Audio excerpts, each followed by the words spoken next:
নমস্কার বন্ধুরা, দীপু কিচেনে সবাইকে স্বাগত। আজ আমি বানাবো ইলিশ মাছ দিয়ে আলু বেগুন দিয়ে ঝোল। তার জন্য আলু আর বেগুনগুলোকে লম্বা লম্বাভাবে কেটে নিয়েছি। আলুটাকে একটু সেদ্ধ করে নেব, বেশি সেদ্ধ করব না, হালকা সেদ্ধ করব।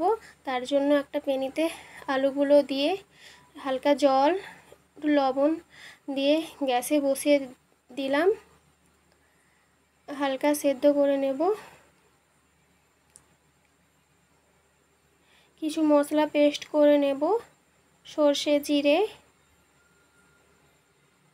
বাটা হয়ে গিয়েছে। মাছগুলো ভালোভাবে ধুয়ে লবণ হলুদ মাখিয়ে নেব।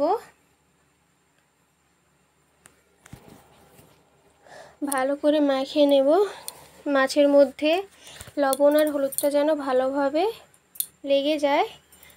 ভালোভাবে মাখানো হয়ে গিয়েছে। কিছু ফোড়ন দেব, জিরে, 5 ফোড়ন, শুকনো লঙ্কা, তেজপাতা। কড়াইতে তেল দিয়ে ফোড়নগুলো দিয়ে আলু আর বেগুনটা দিয়ে দেব। লবণ দিয়ে ভালো করে নেড়ে চেড়ে ঢাকা দিয়ে দেব। ঢাকা খুলে হালকা ভেজে নেব।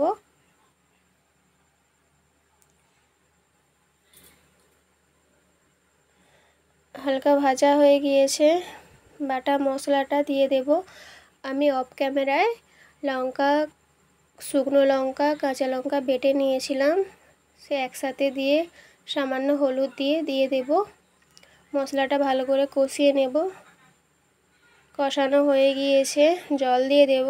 আপনারা আপনাদের পরিমাণ মতো জল দেবেন। হালকা ঢাকা দিয়ে ফুটিয়ে নেব। ফুটে গিয়েছে, মাছগুলো দিয়ে দেব। স্বাদ মতো চিনি দিয়ে দেব, তাতে স্বাদটা আরও ভালো আসবে। ঢাকা দিয়ে আমার একটু লবণটা কম পড়ে গিয়েছিল, একটু লবণ দিয়ে দিলাম। রান্নাটা হয়ে গিয়েছে বন্ধুরা। আপনাদের রান্নাটা কেমন লাগলো প্লিজ কমেন্টে জানাবেন, লাইক করবেন, সাবস্ক্রাইব করবেন। ধন্যবাদ।